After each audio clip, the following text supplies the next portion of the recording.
జగన్మోహన్ రెడ్డి తాజా లిస్టుకి సంబంధించి 27 మంది మార్పులలో విచిత్రాలు కొన్ని ఊహించనివి, కొన్ని ఊహించనివి ఉన్న వాటిట్లో విచిత్రాల్లో స్పెషల్ ఏంటంటే విజయవాడ వెస్ట్ అంటే విజయవాడ వెస్ట్ అంటే వైశ్యాస్ నగరాలు ముస్లిమ్స్ ఎక్కువగా ఉంటూ ఉంటారు.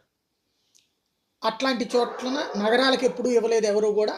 అయితే ముస్లింకి లేకపోతే వైశ్యాకి ఇస్తూ వచ్చారు. అంతకుముందు వెల్లంపల్లి ప్రజారాజ్యం తరపున గెలిచారు, మొన్న వైఎస్ఆర్ కాంగ్రెస్ పార్టీ తరపున గెలిచారు. విజయవాడ సెంట్రల్ అంటే కాపు లేకపోతే బ్రాహ్మణ్. గతంలో రంగ, ఆ తర్వాత కోట శ్రీనివాసరావు గెలవడం కానీ, రత్నకుమారి గెలవడం, బోండవమ్మ గెలవడం, అట్లా అంటే బ్రాహ్మణ్ ఆర్ కాపు. అట్లాంటి చోట్లన వైశ్య సామాజిక వర్గానికి సంబంధించినటువంటి వెల్లంపల్లిని తీసుకొచ్చి పెట్టడం అన్నటువంటిది ఒక సంచలనాత్మకమైనటువంటి అంశం. అది ఒక ఎత్తు అయితే, మరొక వైపున వచ్చేటప్పటికి ఈ ఇందులో మరొక